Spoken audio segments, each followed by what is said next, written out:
Ja, Jesu navnet. Ja. Vi er velkommen til husmøte. At det kan bli sammen. Herre, takk vi kan være etter sannar om til og om til et år. Be det om at styrke okkon og mæte okkon og brinja okkon. Det stender at folk tog først vegna kunnløyga trått og be om at vi må heva den ratta kunnløygan og sannløygan, vita sannløygan med tingene, så vi ikke vil ha vidløyt av vidløyngon og falslæron og en sånn som ikke er at her nu enda tøyne, men jeg vet vi har løyt så snart fram etter i sannløygans anda og varvøyter inni i det røtte lærene inni seg her. Vi øyne om andans eld og andans kraft til at drive motoren og maskineri vi er i Herre. Vi om å legge træt til øyne og kvaren til lustar i kveld av tunn anda og tunn kraft så løsner at til olje av lampene så løsner at ljósen kan brenna inntil du kommer atter og Jesu navn. Amen. Ja, jeg fann akkurat utvar som jeg har skrivet nye, var det ikke nær, men det øyter katolskar falslærer som øyne vil ha lært der av ødlund tåra falske bøyblion. Og det som du vet uiroknar bøyblina tja Dahl og Viktor det ja, ikke atler, men til sommer at de som stand her. Den første som jeg har skrivet til Kjerseldur, til lærer så vant det apokryfener, men østene prestalet sølibat, Mario tilbyan, avlat, til at man kan gjalda for synd og så videre, eukarisma, altarbore, jottanar klevar, at man kan jotta synd for presti og mannen, og ikke for gode, nøyføring av døper, og konfirmasjon, og bøn for dem deg. Så det heter katolskar falslærer, og som at de få der tog at har rokna apokryfener som uiplåster her og her, blant der inn i middelen til uiplåster skriften her. Ja. Og omkring tenker noen så skjønnelig ui til dømes vi har for Bibelen tjadal om Mario-tilbyan og at jotta sånne synd for mannen det også skjønnelig her men hikk vi færre jøkken i sitt ingen her Kjerseldur det ikke en bibelsk lærer, og til en lærer som tar sida han at du kan fære i en eld og brenne her i så lenge tog, 100 år, 1000 år, 1 million år, og du synd vil øyne for brent opp, og ta slipper du endelig til himmels. Nei, det ikke bibelsk lærer. Hebreerbrevet 6, 8-2 lærer til at det at den bibelske læreren avgjør dømer, ikke kjærselder. Hebreerbrevet 6, 8-2 Tess vegna færande frabyrjande setningen av Guds lærer Krist, let dem okkom færa vujare fra mæt fullkommenløyga, øylegjande at du grunnvøtlen av omvending fra deienverskun og av trygg for møtvis gode, av Guds læren om døpar, og handa og avlegging, og opprørsen av tom deio, og evigjan døm. Dømeren evigjur, og han bare øyn, og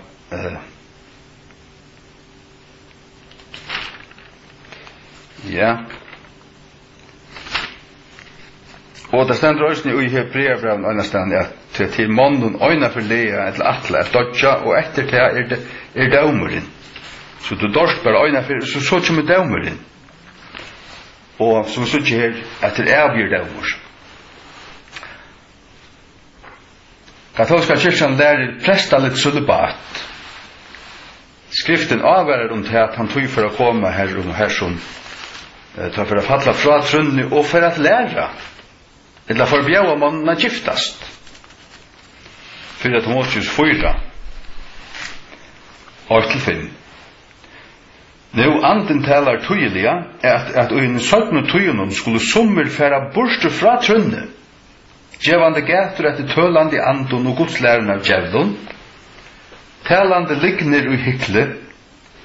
Hevande sunna samvisku brennemersta ved en høytun jatne. For bjauande at giftast. Og bjauande frahalda fra mætun som god ui skatla vera tikknare møti at vi takka vøytana tøymen som tryggva og kjenna sannløyda. For bjauande at giftast. Det gjør det Jesus ikkje, det gjør det apostlene ikkje, men det gjør katolikaner, det gjør katolska kyrkjan vi sina prestar og nunner, bjauar dem i klestur, at det skal være særlig kall, og det skal toknast god, det gjør det slett ikke. Det en falslæra, og som det stender her, utskriften at det en godslæra av djevlun, det vil si at det til last av ytlun antun, så takkar vi knufskorna avstående fra tog, og kallar det falslæra av ytlun antun. Nummer 3 Mario tilbian. Og i Lukas 8,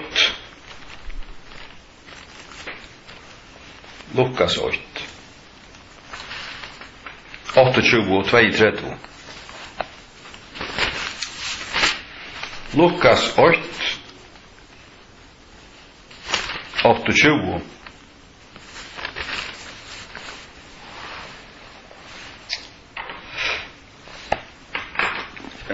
Her stendur i King James førsko, og angelen kom inn til henne og sier, «Heil og sel, tu som hatt erst inda.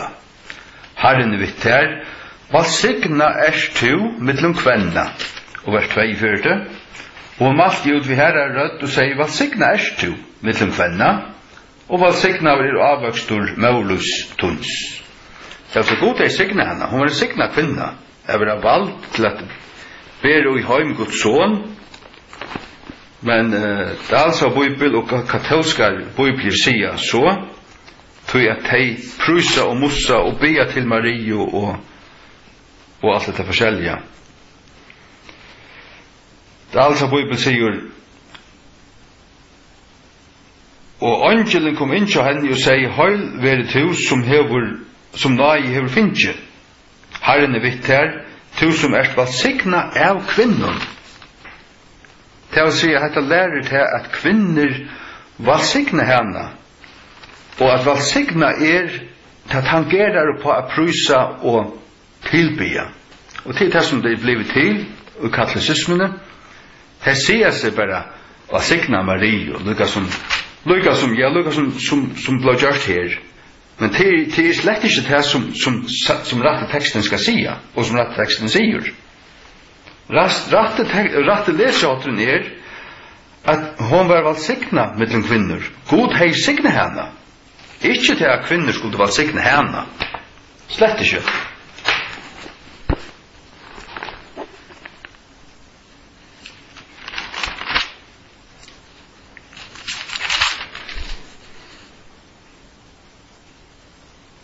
Ja. Victor skriver, signa erst tu mellom kvinner. Så hatt han finner rett. Så det avlat, og det nekka som var nekt til av i myaltene, og som Luther gjør det opprørste møte. Men katolska kyrkjan stor, og jeg har hørt og se ut den at folk, imsestand i Mye-Amerika, her som katolisismen blir øynarående, her verer avlat enn brukt, at du kan stjalt under prester, og det skal hjelpe til med deg. Og han skal se en messu, eller en egen messu, eller synge okkur inn i kyrkjene, og det skal hjelpe til deg. Så det blir en brukt innenfor katolismen. Og vi som mennesker kunne ikke hjelpe til med deg til alle fjerneste, av hans hva vi gjør. Av hans hva vi betaler. Salmen 94,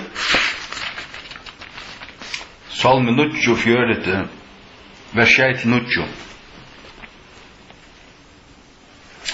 Salmen 94, 6-9.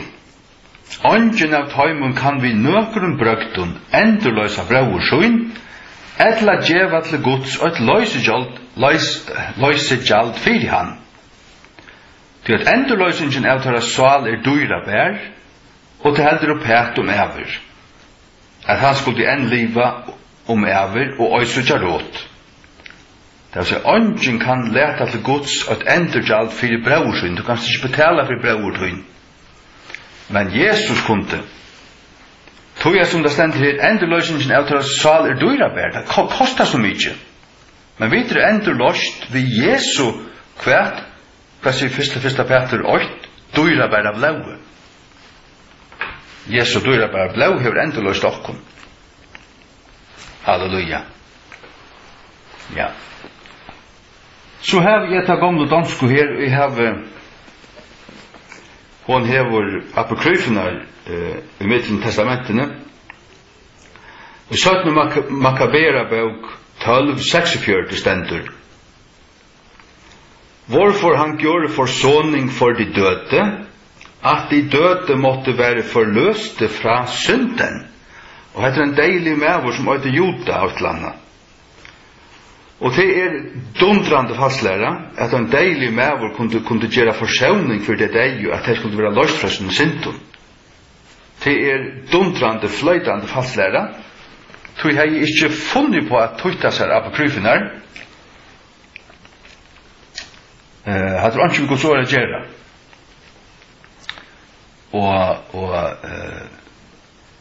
Så hadde det ikke gått så. Så det nummer 5, det eukarisma, det altarborre. Her det til at katolikkene lærer til at da presten har sagt om okkur hokus pokus år i rønnen bremmolla, så han bliven halvgaver sålasner at han Jesu Kristi likan, og han som etter her, han etter Jesus.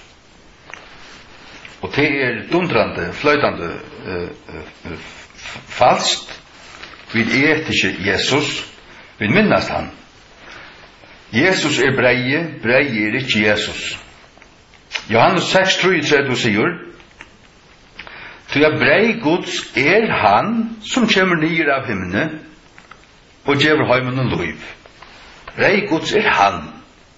Brei Guds ikke breie. Som hvis du etter det, så du etter god, eller så du etter frelsen, eller så du etter noe helt spesielt. I vil øve ikke. Nei, essensen han som det stender her. Til at brei Guds han som kommer nyer fra himmene. Brei Guds Jesus.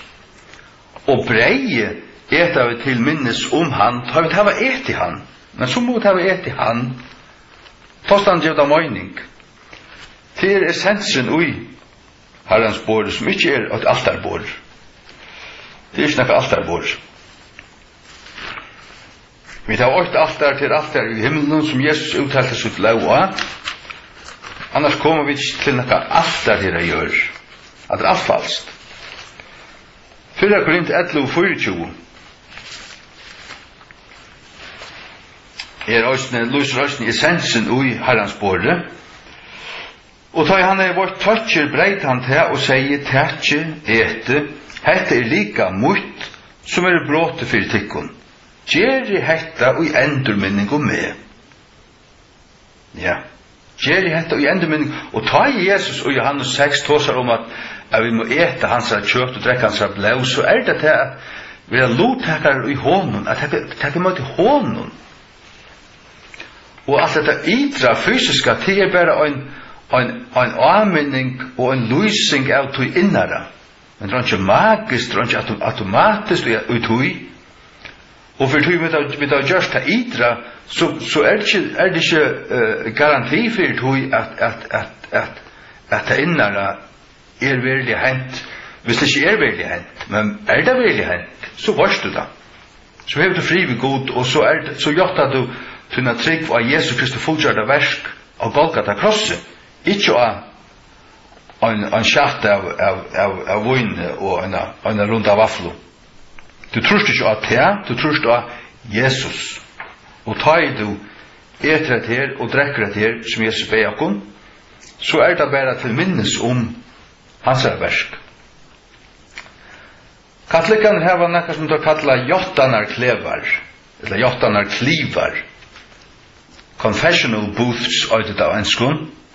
Det her og en prestor sitter ørmena, og så det et net, et rundt hål, og han høyrer og ser til, og du sitter her og jottar denne sintefrynne manne, og så skal han signa til at han lysa der sintana fyrirgjøring.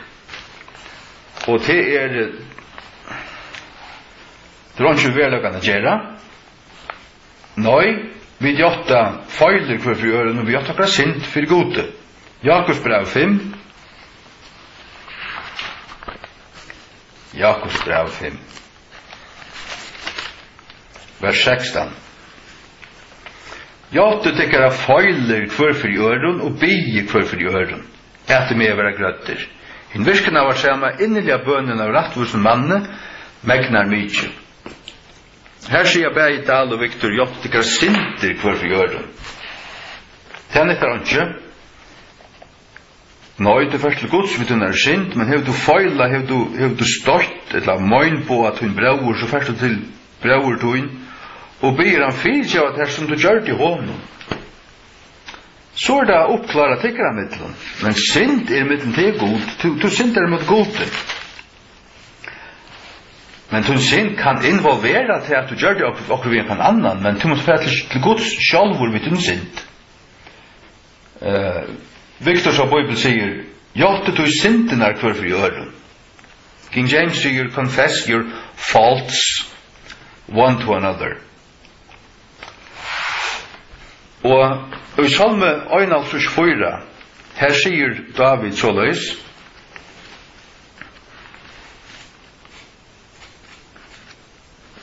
Salme 1:4. Og så sier 22. Han sier så som er god, at han sint av at teka konene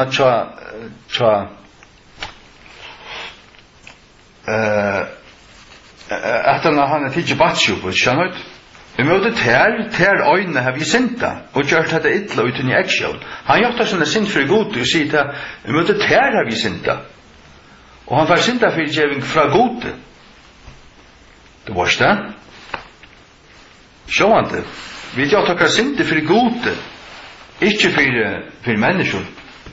Det kvæder seg til dømes Urias var deir her. Han kunne ikke bygge Urias som fyrirgjeving. Urias var deir. Men han kunne være til godsvisende sint. Og god fyrirgavene. Halleluja. Så det nøyføring av døper.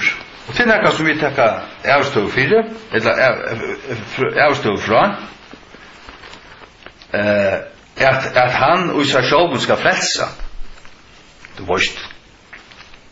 Og at folk skal, som prestene sier, bare halda seg til døpsnøyene. Tror ikke døpsnøye. God gjør nøye til han som er personlig frelsende trygg av Jesus. Han som er frelst, du hever alle Guds nøye. Lukas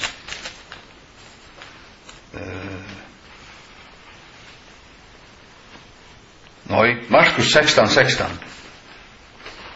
Markus 16:16. Fra 15. Han sier vi tar ferdig tid inn i atlan heimen og prater ikke glede på skapen for hver skapningen. Han utror og vil doktor skal være frelstur. Men han utror ikke skal være heldømter. Til personligt. Han utror og vil doktor skal være frelstur. Det er det som Jesus sier. det ikke kyrkapræstene sier, og hva er anker kyrkjer og har gått ikke. Ja, men alle prestene gått ikke det. Det må lykke fort. Jesus sier at du må tryggva og være døpter. Så skal du være frelster. Og rævfylkjen er at du tror, og så vil du døpter, så er du frelster. Det er altså rævfylkjen og i Guds året. Alenine. Og Titus 3:5.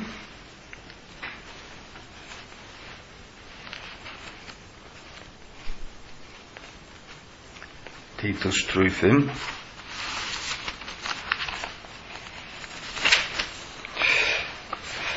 Ikke av rettvuses verskun som vi hava gjørst, men samsværande vi sånna miskunn, han frelste okkun. Han frelste okkun. Vi tvajingen av endurføying og endurnutjan av halk andan. Så han frelste okkun vi tvajingen av endurføying. Endurføyingen sjálv tvåar. Ta du vil endurføtter. Ta vil synden tvåa. Burstur. Ta vil du tvåa. Er du endurføtter, så er du tvåa.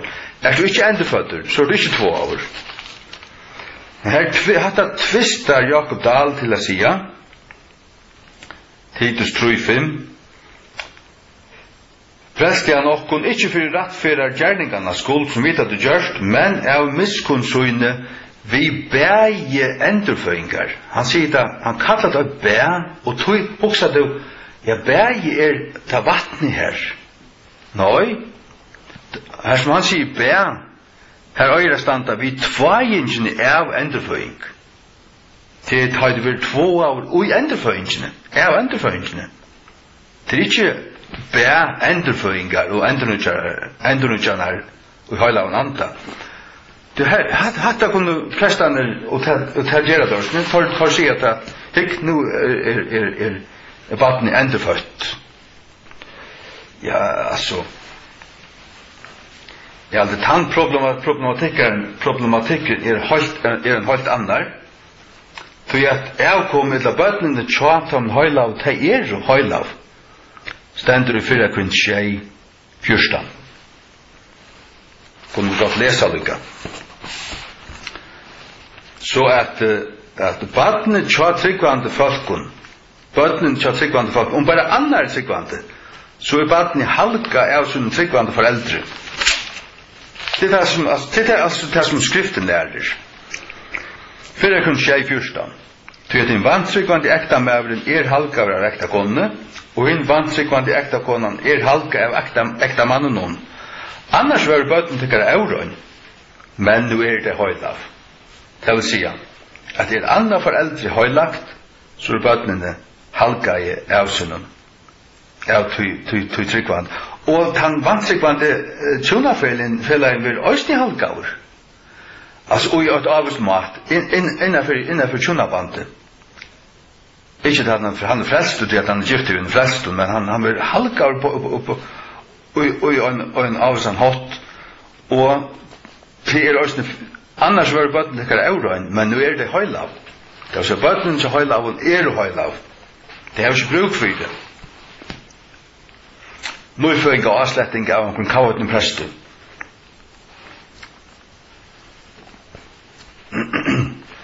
Og så har vi skrivet konfirmasjon, og her er faktisk ikke at, Bibelen tåsar ikke om konfirmasjon. Og vi vet at konfirmasjon er oppfunnen av kyrkjene, av katolska kyrkjan brukar døysene, og lutherska kyrkjan. Det er at han, at 13-14 år gammalt, baden skal jotta sånna trygg, og jeg vet ikke, jotta sånna daupsins pakt, eller fett, daupsins pakt. God ikke gjørst nekka pakt i daupen. Han har gjørst en sottmala i Jesu blaue. Daupen er ikke sålasnær. Nå er det knutt at Jesu blaue. Det er det som er. Så er det at han nummer 9 her, det er bøn for dem deio. Og det er så ikke jeg vet ikke av i skriftene, men det er så ikke jeg vet i Makabera, i 17 Makabera bok 12:42. Nei, 44. Till uten han hade haft hopp till att de som var fallne skulle uppstå. Hade det varit förgäves och dåligt att bede för de döda. Han ber för dem dig. Men utan att han hade hopp till att de som var fallne skulle uppstå, hade det varit förgäves. Han tror ju på upprösterna, men han ber för dem dig. Och det något som skriften annars inte lärer. Bön för dem dig, att bia för dem dig. Nej, du kan ta i ögon för grävar så kan man bia för dem ärvärande och allt det här, men vi praktiserar inte bön för dem dig. Vi låter det färda till det Guds hand. God, ta er det sista hänt som den personen kan göra det inte göra. Och dömren Guds hand. Men det som katolska kyrkan gör det att hon fortsätter vi och vill ha folk att fortsätta vi. Hvis det bängen för om den dig färd fortapt eller kärtelten att det betala och betala allt pengar. Betala till kyrkorna för att det ska hjälpa, för att betala för att ta frälse. Allt det så tro att Jesus blev. Och inte av sakramenter. Allt det så är frälst. Så var allt det här så för katolska kyrkan av heisen. Och så var han inte snakk om mer. Så det prästen har inte mer haft det gjort. Ja. Så får vi vojar. Vi får inte på babylonska skötterna och uppenberingen säger. Vi får fram till uppenberingen säger. I Jesu navn.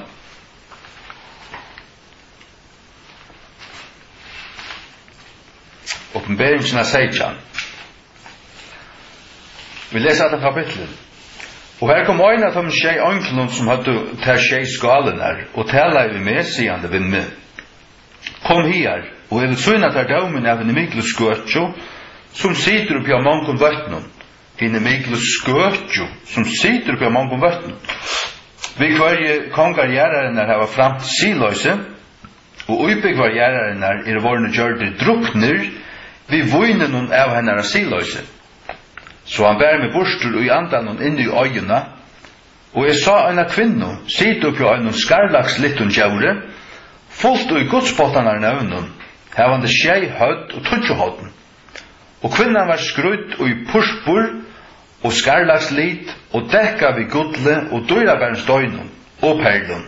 Havande og gilt bikar i sin hånd, fullt av anstigdun og eurønsku av sin siløyse. Og oppi av enn i henne er et navnskriva, løyndardomur, Babylon Mikla, mauren at skøtjun og anstigdun gjerrarinnar. Og jeg sa kvinnuna drukna vi blau til høylavu, og vi blau Jesu martyra. Og ta jeg sa henne, undreist vi miklar i undran. Og angelen sier vi meg, hvers vegna undreist du? Jeg vil si at her løyndardommen kvinnuna, og djaure som ber henne, som hever til tjei høttene og tudjohotten. Djaure som du sast, vær og ikke, og skal stå opp ur henne botløys og avgrunnt, og fære inn i glætan. Og tar som dvaljast av gjørende skulle undrast, først navn var ikke skriva i luftsens bøk fra grunnlegging veraldarinnar, ta i der sutja djaure som vær og ikke, og tau Og her horen som hever vusdom, tei tjei høttene tjei fjall, av hverjum kvinnan situr. Og til tjei konkar, 5 fallner og ein og hin ikkje enn komen. Og til han kjemur må han halda fram og et stort bil.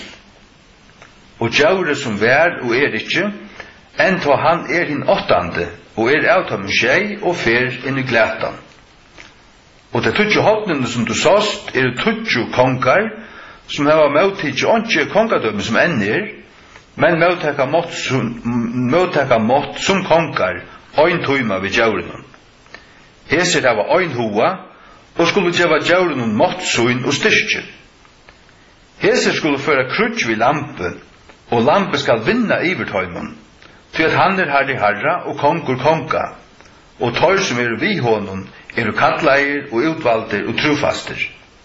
Og han sier vi med, vattnene som du såst, skøtsan sitter, folk og fjölder og tjauer og tungur. Og det tutsi hodnene som du såst oppi av djauren, hese skulle heta skøtjena, og skulle gjøre henne øytna og nakna, og skulle eta kjøt henne, og brenne henne vid elden.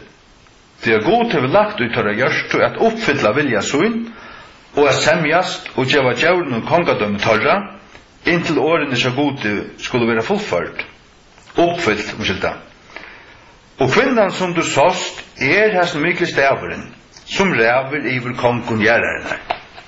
Hesten mykle staveren, øysten ta, som rått iver kongen gjerrerne, ja, men det var rom. Men hver så at kvinnan som skulle røysast? Sjeifjöll, hun sitter av Sjeifjöll, vers 9. Her horen som jeg vust om, til sjei høtten Sjeifjöll, av kvarjon kvinnan sitter. Det var en murer bygdur rundan Rom, som øyder Servian-muren. Og han var bygdur rundan Rom 304 Krist. Og innanfor han Sjeifjöll, til øyda Aventin, og Selian, Capitol, og Esquin, og Palatin, og jeg skriver og Kvirmal og Vimenal. Og det er Sjeifjöll i Rom. Ja. Og det neste teknet vi søtter her til at hun uilatt en pushbor, skarlak og gull og perler, vers 4.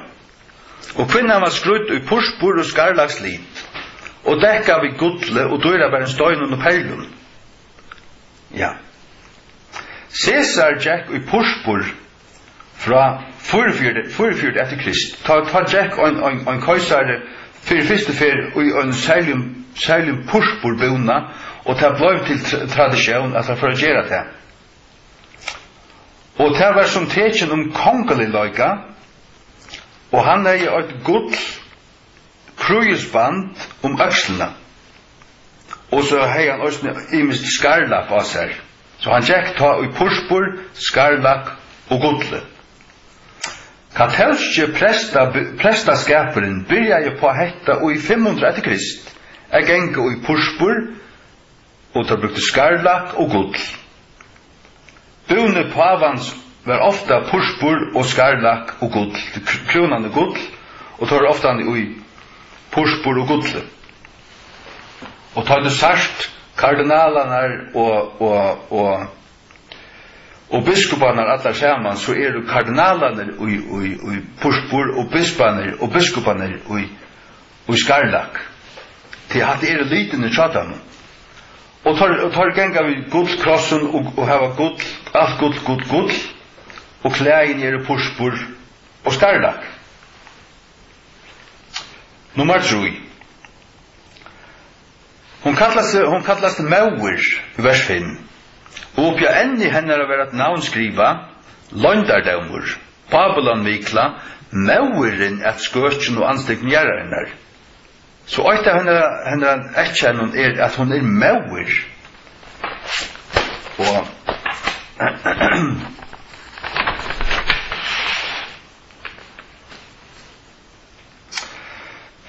det var en som Cyprian fra Karthago, som i 251 etter Krist, og i en løsning som det unitat ecclesiae, som merker øynløyga kyrkjunar. Han skriver jo, han kan ikke hava god som feir, som ikke hever kyrkjuna som mauer. Så finner du på at du vil knyte alt saman her, for halda folk i sånne valde. De kunne ikke hava god til feir, utan de kunne hava kyrkjuna som mauer. Det var ikke, det skulle være under okkara vondjabrøy her, og komme til okkara sakramenter og alt det her, og betale om penger og alt det forskjellige. Efter detta tog romersk-katolska kyrkan navnet Mauer-kyrkan. Det var ära lutla kyrkjor, men hon kallade sig Mauer. Så alt av tog, og så gjør vi det her i Bergen Seidjan, at hun er Mauer, men hun er Mauer at skøtjen og anstikten gjerne der. Hun er slett ikke høyl av. Og i 431 etter Krist, og i Efesus-ranen, har vi av tar Mario til det som det kallet Theotokos,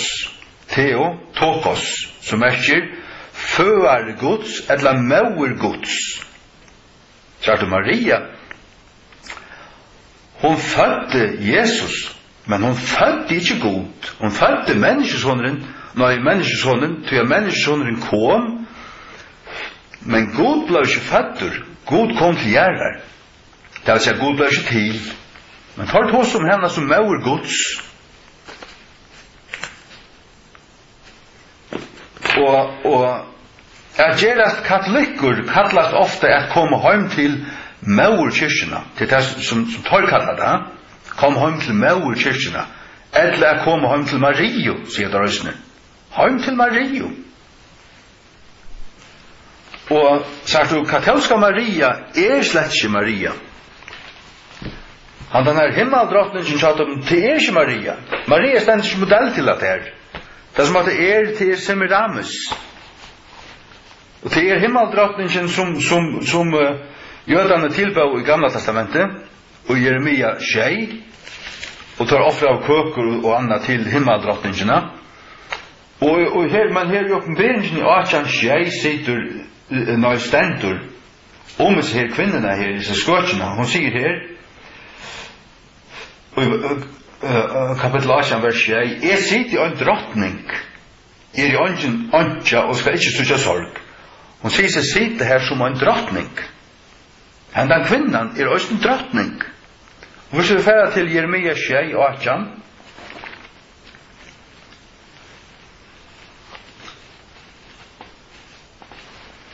Jeremia 6, 18. Her stender frafallna Israel. Bøtnene savna vi, og fedrane kynda elden, og kvinnerna knåa dodg sutt, til at gjøre køkur til himmens drottningina, og at hedle udrikka for at ørengodun, at har mye tyrra med til fyrstnes. Sagt, det nekka som øyder himmeldrottningen, men det høyendavnur. God ronga drottning i himnen, God konkur, og Jesus Kristus konkur. Her ikke drottning i himnen. Så tar katolikker og Bergur Debes gjeve ut en bibelleseplan til alt kyrkjefalk i Farjun som skrudd vi mynden av himmeldrottningene, så det avgoda tilbyan og fennanskapur. Og det skulle det takk av skamma det kunne avfyrir. Så det punkt nummer 4. Hon sitter av øynen av Skeifjallenen, vers 9.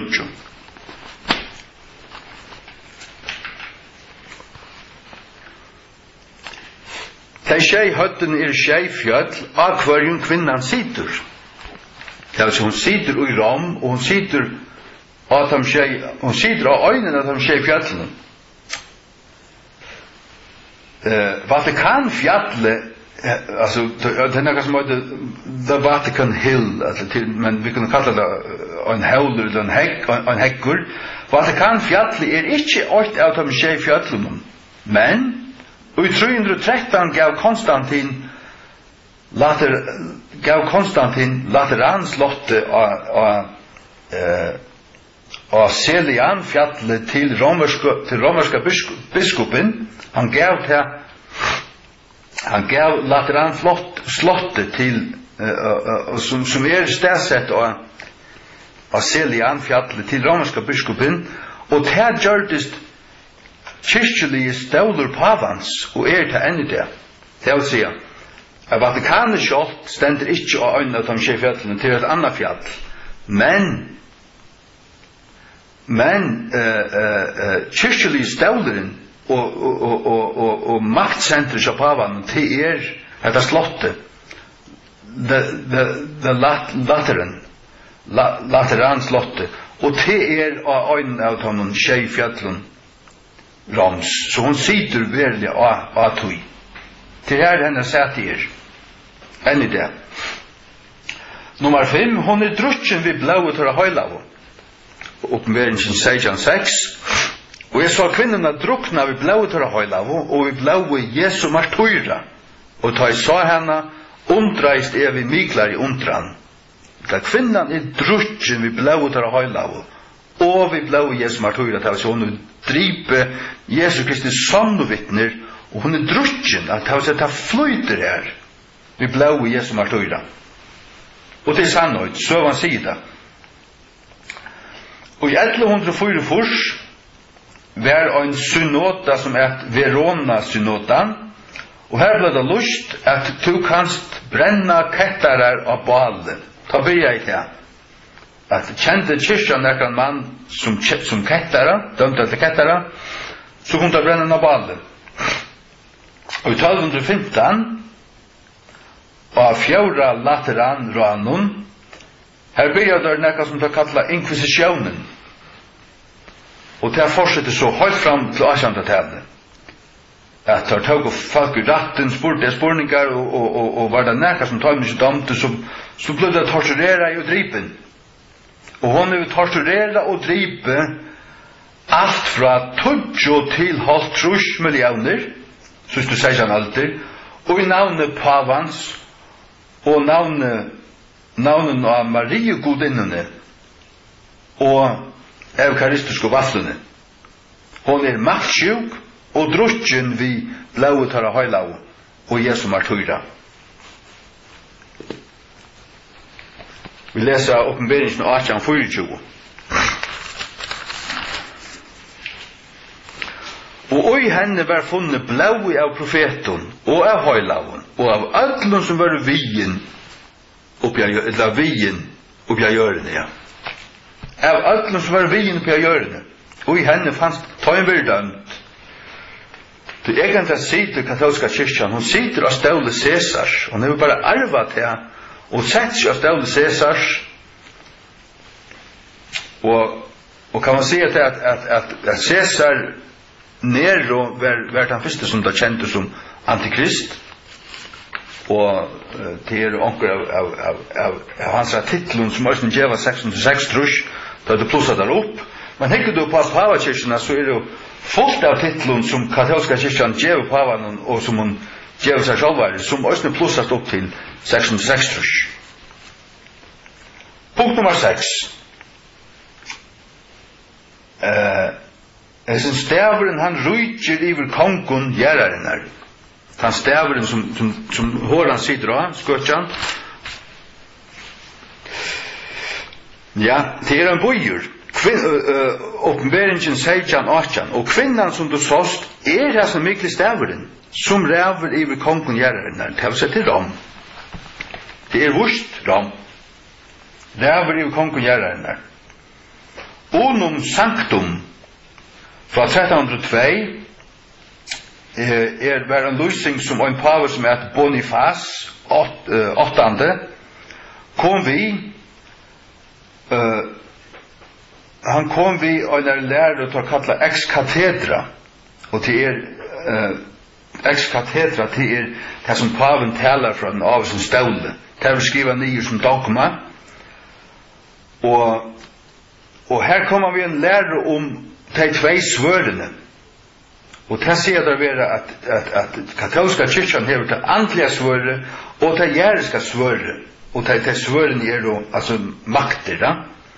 Det vil si hun er bæg andlige makt og jæriska makt. Og i øyne mannen, pavanen. Og sånn her Bonifas pave, han sier kyrkjen hever rett til bæg. Så det går ikke så langt etter enn til 1302. Og da finner jeg bare på det sjálfur. Nei, jeg har nok til høyla lorsten, som iverhøver ikke av god, men faktisk av Satan. Og da sier jeg at efste myndløgjen færre skøyvor, det vil si, kyrkjan færre skøyvor nøkron, så kan hun bare dømast av god, ikke av mannen. Altså, hei paven I Rom vald iver öllun stjörnun I heiminun og sværa bæra fyrir gode. Og ikke bare kan si nekka vi henne. Så hun er diktatorisk og ta væren også. 11. februar 1929 jeg skriver etter det at så ringte jeg lese jeg vil bare krutlet det nye tog det bare jeg klarer nesten ikke å lese om en egen skrift hva stender det 11. februar 1929 var en lateran semja som lyste Vatikanbyen som sjálvstøvan bystat. Det fundar på 11. februar 1929. Det var en lateran semja som der skriva under. Det var han sjåver Mussolini som underskriva I det. At Vatikanbyen ble gjort til sjálvstøvan bystat og fikk status som byer og land til å øke her som Vatikanen av. Og hvor stjøtnar paven. Og det var kallet en sacerdotalur monarkiskur byer. Det vil si at troarligt likam, det vil si katolska kyrkjan, vi ønner stjøtnare. Og den stjøtnare sånn til paven.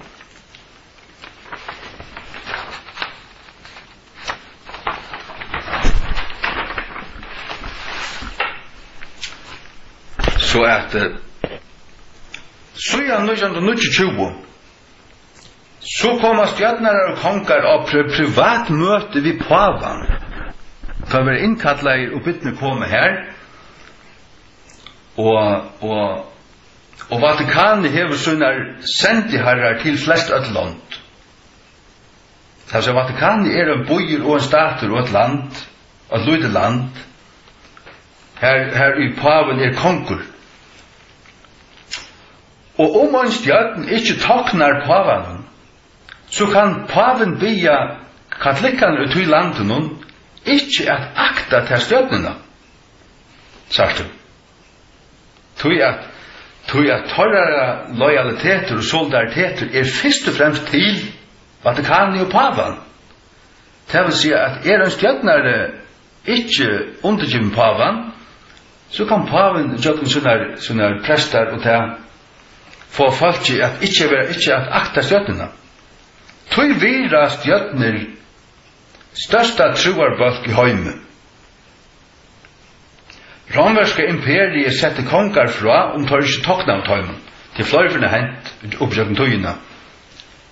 At her sett onker stolt pave, og han ber tantan kongen komme framfyr, så hvis han ikke ville så ble han ekskommunikera over ditten datten, og alt landet fikk jeg kjenne svia for det. Etla kongar ble sett ifra, simpelthen regulært. Nummer 6 at tjauer hårdast vid skøtjene. Tjauer hårdast vid skøtjene. Åpenberingen 18:3. Åpenberingen 18:3. Allar tjauer hava drutje av vøynene og av vrøyene av en siløyse. Og kongar gjerrarene hava fram siløyse vi henne. Det vil si, her hender nekka, tar hava en lojalitet, kongarne bodja seg fire disse skøtjene, og hårdast vi henne, det vil si, tar lojaliteter ikke til God, til Jesus, og til sitt egna folk, men tar vi drukner av skøtjene, og til skøtjene som ræver iver öllum kong og gjerrarene. La oss vite åpenberingen 16:18. Åpenberingen 18 lyser rykdommen til skøtjene, og tjauer vel vid skøtjene, det vil si at gjøre drutjen, det vil si at du måste gjøre det vel ved henne. Og så leta tar henne hettla sånne vrøy iver til høyland. Altså kongen leta skøtjene hettla sånne vrøy, det Ta I skøtjan kjøper inn og fer valde i en lande, ta være til høyla ut i økjen offer og sørste enda. Det være offrei. Og politiska valde legger ikke ut til at vi tar av det langt gjørst en semje vi Vatikanet, du vet. Og Vatikanet brukar andre land og reiser opp til døms Hitler og Mussolini og Franco. Det var valgsikten av Vatikanen. Hitler, Mussolini og Franco. Og at han var fallende til å bli omgang til fordømte av katolske kyrkene. Nei, hon I valgsikten der. Og brukt der. Ja. Men vi standa katolske kyrkene I møte. Det skal være sagt til I kveld, det standa katolske kyrkene I møte, fullt og holdt inntil mot dødjande til. Francis Pave, han sier øyna for herfyrir at de øynastu som 11 trobeløkar I heimenon fundamentalister. Han sier ikke islamistiske fundamentalister, nei, alle fundamentalister. De som fundamentalistisk. Ikke semjesøkjande vi teg, og semjesøkjande vi ødel, og en større økumeniskar suppo, de trobeløkjen, de farlig. De trobeløkjen. Nei. Jeg tar å si at så vi bibeltryggvande til at vi som sutja pavan fyrir han antikristan og som har knust skorna frastå fra honom, vi sånn fundamentalister. Så vi tryggva Guds ord, vi tar Guds ord som okkar øyneste myndløyga vid King James bibeltryggvande. Så det kommet til det sista punktet. Overmyklig rykdamur og handlan skøtjunar. Overmyklig rykdamur og handlan hennara. Åpenberingen 18:3. B. 17. versen. Og handelsmenn gjerarinnar vaksne rykjer, og I tjøknen rykjelig løykan av marglætun hennara. Marglætun til fynar vører, til tausia, som vi lauser her, nå har vi tatt lista enn Men der vørner og vi leser der om det vers 11 og 12 I kapitel 18. Handelsmenn gjerne skulle gråta og syrke over henne, ta I en dømta. Til at ånden med kjeipe tar av vører møyda. Men hvert vører her av vører? Vører av godle, silvere, dyra bærmstøynen. Sørst du? Og av perlun, og fynun luin, og purspure, og silke, og skarlatje, og atlun fynun, atlun sitronvije, og altkins uiløten ur fyllabøyne, og altkins uiløten ur mest dyra bærmtræje, og ur kåpar, og jatni, og marmor, og kanele, og engelsun, og smislun, og røygelsi, og vøyne, og olju, og fynun mjøle, og kvøyte, og djaurun, og seie, og hestun, og vagnun, og trælun, og manna salun, apropos avvat. Hon enta handlar vi manna salun. Det altså ta I den kærer deg, så kan du betala henne, og det skal gagna ta med deg, og det gjør det ikke. At det alt fløytande falskt. Henne vører, som vi lauser I vers 12-13, det som katolska kyrkjan brukar til at gjøre sånne kyrkjur, og godamyndir og kladna vi. Det sier godamyndir, så det alle standmyndinar, og disse rævelja føyne solenar som gjør der marmor, og galven lagt ved marmor, og ditt og datten. Og alle disse luttlo bønar plossene tok han for inn I bya, til alt. Her stender en standmynd av Marie og ditten datten, og det alt du gjørst ur den fynast av fyna. Og ja, falskt det ut I åttvæk. Og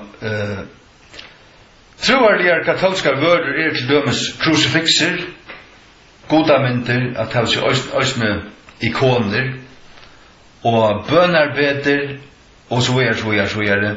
Alt gjørst ur tøy, som landar der Babylon, rykast opp av I vers 12. Alt gjørst ut det aller flottaste. Og mannasaler, det vil si avlat. Han handlar enda vi mannasal. Den Bibelen som Rom heter, ta vet det, at det King James Bibelen. Det den Bibelen som han heter, og det var en stater i USA, jeg mener det var Ohio, som for øynene til 5 år siden lyste til han, det kom fram at det var avgjørst at det var en Bibel her som var forbøyen, sett av svartalista, det var King James Bibelen. Kvoi, hun innehelt akkurat hate speech. Vel, tid om det, og det som sikkert har brøyet seg at hun King James Bibelen som vil sett av svartalista, så får det bare funksjon for henne, et eller missa høtte. Så at god dømer, han som har første året siden, og han kan drepa Jesu vittner, og kan drepa okkon, men vi får bare arven, og hon får dømen. Honom til. Og min avhøytan skal være til tikkun at være verken, fyllt ikke bispi, han ser løysvøynum, og ta med økumeniske pastoren og kjeltene og Philadelphia og Anna Bras og alt, utom alt land, som alt det høyler er økumenist, dola med over nøysene, og sang vi rom, og vita ikke for bø, vita ikke sannlagan nekka som helst, er totalt blindir drukner, tog at ha gongu bær ute på øynløyga og fri vi alt for øynkvannbrus, og man var ikke først et landa. Den protestantiska læran, høyt fra at reformasjonen kom til det, at katolska kyrkjan skøtjan uppenberingen 16, og paven han som Sådana Thessalonikerbrev 2 tosar at han sitter i templet Guds og lyser seg selv han vera god, at det gjør han langt på nu. Til han sitter her og i Sankta Petrus kyrkjene og sier seg vel under Kristus, men han sier seg vera vikar sånnar Guds. Du vikar sånnar Guds, så du i Jesu Kristi sted som en person fysiskt. Ja, men det antikrist. Anti-merker annarkvart en som setter seg oppe møte, eller en som setter seg i stein for det. Og paven har sett seg og sier seg sida i stein for Krist, som hans vikarer. Tog han antikrist. Sådana Thessalonikerbrev 2:4 som sier om antikrist, glede nasjonen, som stender imot og helger seg sjåvan og pom alt som kalla god, eller som tilbyde. Så at han som god sitter i templet Guds, lysande seg sjåvan at han god. Hetta kommer å kulminere og i tog ta jødene kommer bytja templet atter i Jerusalem, og Vatikanet kommer å bli bomba. Det kommer jesuitane sjálfur að gera. Tui at det som paven og katolska kyrkjan drømmer meir enn ekka anna, til at allur heimurin skal bodja seg fyrir pavanum. Og paven som tar sitt her i templet Guds og Jerusalem og sier seg vera god, men det gjør han langt nu. Nå gane, du antikrist. Og vi fylgja der ikkje åkt fet, vi fylgja lampen og jøkken tjuktetunt i Jesu navn. Og det som vi gjør, det som vi vil halde afram å gjøre til å bo av Guds år, og gjøre det til landsmenn okkara. Og Jesus sier i Matteus 24:14, og hesen glede bådskapur kongadømme sinns skal være prætikaur i öllum heiminum til en vittnesbord for i öllum tjálvun, og så skal enden koma. Halleluja. Ja. Himmel og jord skulle ganga under, men årene som skulle ikke ganga under. Vi tar Jesu ord,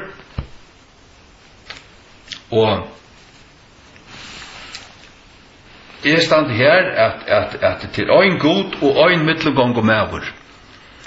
Jeg vrekje sacerdotalismo til katolska læran om til at det skal være en prestaskap, og du skal være undergiven til en prest, for å være limer i kyrkene, for å være limer i Jesus Kristi likame. Nei, i øvrig ikke. Du skal være frelster og tilhøre Jesus, og fylke honom, og hava han som din personlige frelsere. Så du limer i Jesus Kristi kyrkjo. Du ikke personlige frelser, så du ikke limer i Jesus Kristi kyrkjo. Så kan han ikke prest å hjelpe deg. Jeg har en prest. 4 Timotheus 2:5. Det er til ein god og ein mittlumgang og mævur, mittlum god og menn, mævuren Kristus Jesus. Vi kommer til Jesus, han sier, vevuren sannløy til løyde. Onge mævur kommer rett færen utan vi mær. Og her er onge Maria, her er onge himmaldrottning, onge bøn fyrt om deg, og onge avlat, eller nækka av snir skramblen katolikkerne heva. Det heva det enda det. Ta læra kjærselt, prestalit sølibat, Mario tilbyan, avlat, evkarismo, det vil si altarbordet, du kan komme her og eta god. Ta heva hjartanar klevar, du hjartanar sinterfrinde mann, så sier han, er god og fyrirgivdar. Men du slett ikke færn til gods. Du slett ikke personlig venter til gods. Du venter til en mann, den nytter ikke. Han vil ikke myndlaget til fyrirgivdar. Og så det nøyføring av døperøsning, og konfirmasjon, og bøn for dem deg. Nøyføring av døpen, ja. Gjerningen av apostlene 8:12.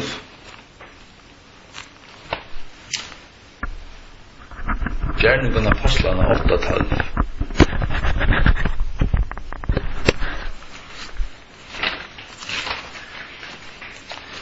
Gjerningen av apostlene 8:12. Her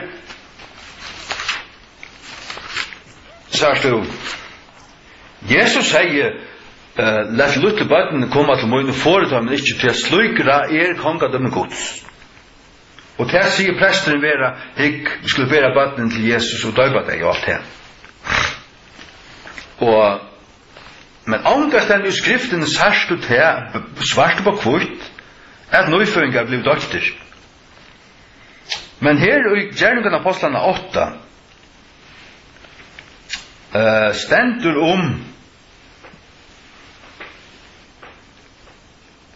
Filippus vers 12.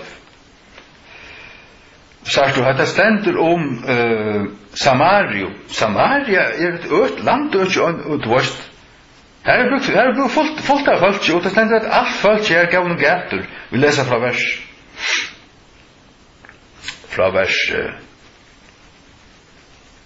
5. Ta for Filippus om han til Samarius deir, til å sette en bøyer, og prætika et om Krist. Og folk vi øynene samlige og gav gater etter de tingene som Filippus taler, høyrande og suttjande kraftaversen som han kjørte.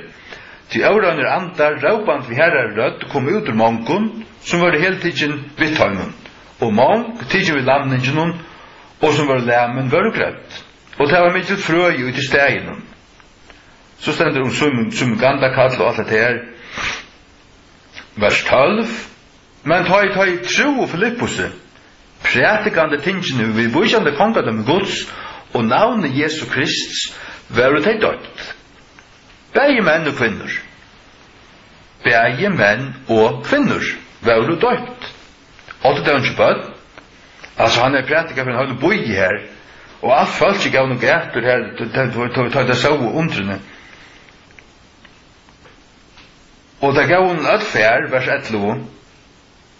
Nei, TV vitsjande gandakallen, nu skilta på henne. Man skilta det sundur. Men det hørte så Filippus tala.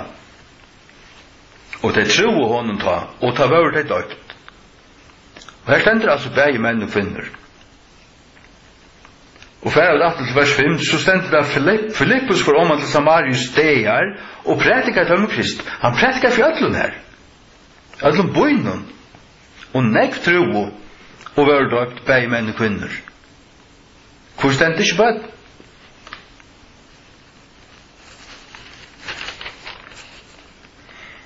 Han som tror og være doktor skal være frelster. Det det som Jesus sier. Og får ikke bøttene komme til Jesus, jeg selv om det ikke. Løy deg til Jesus, lær deg om han, og send deg sundagsskola, og send deg møte, og alt det her. Men de må være frelst. Så er ikke det på mening. Det er ikke annet enn bare en innsikling av tog trunnet som du hever. Og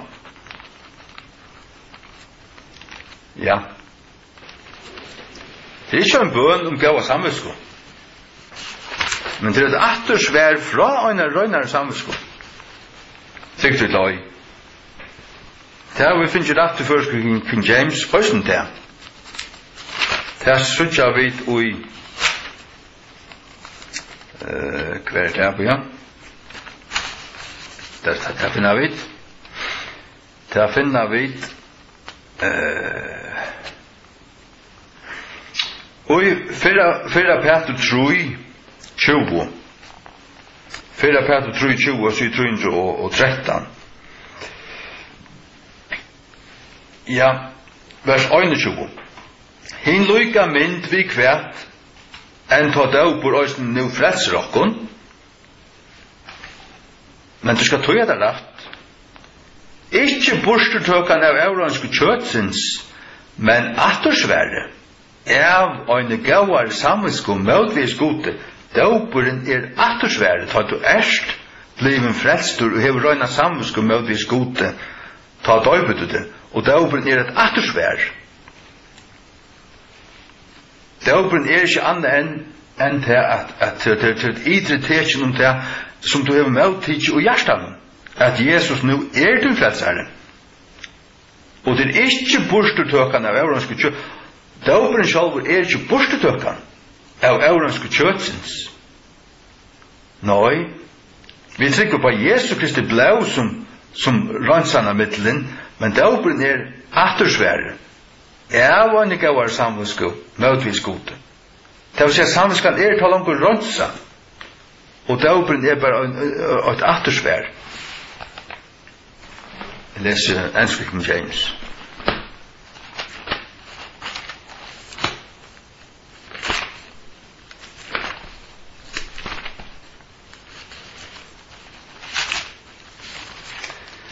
Fyrra Peter 3:21. The like figure whereunto even baptism doth also now save us. Så stender I Klombrun, not the putting away of the filth of the flesh, but the answer of a good conscience toward God. For det ikke dauperen sjálfur, og seg sjálfur som en bare magisk handling. Du måst hava trygg, og du måst være frelstur, og ta det så bløyde doktor, ta det bare et attersvær. Det en vittnesbord, dauperen sjálfur et attersvær tilfann, møtvis gode. The answer of a good conscience toward God. Det vil si, samskan ta rønsa, og daupen bare svære. Men så stender by the resurrection of Jesus Christ, så det vegna Jesu Kristi fullkjørda versk, som du måst lyde av, og hava tidsi møt og trygg av, personliga, og hava tidsi møt Jesus. Halleluja. Herre, takk for en stund. Det er allvarsomme år og avbendingar og vi synes at her ut i Norge at her simpelthen en liste av ting vi kunne hitja og synes for jeg kjenner skøtjan hevor vi synes at her at hun vust kjent katolska skøtjan vust kjent av alle som ting hun av pushburlite og skarlagsreion og gudle og døyrabærensdøgnen og perlun og ditten datten og hon sider av skjeifjallun og hon drutjen av blod til å høylavun vi løyde ikke etter noen øron og her sider paven og han sier seg vera vikar sånnar gods og det Israel sjálfun at sier det og lyser til at han antikrist så vend av den reiv. Det var ikke vi hadde lyst til å gjøre, og kalddømme det, og her vi til å gjøre og taka krossen opp og fyllja her inntil du kommer og Jesu navn. Amen.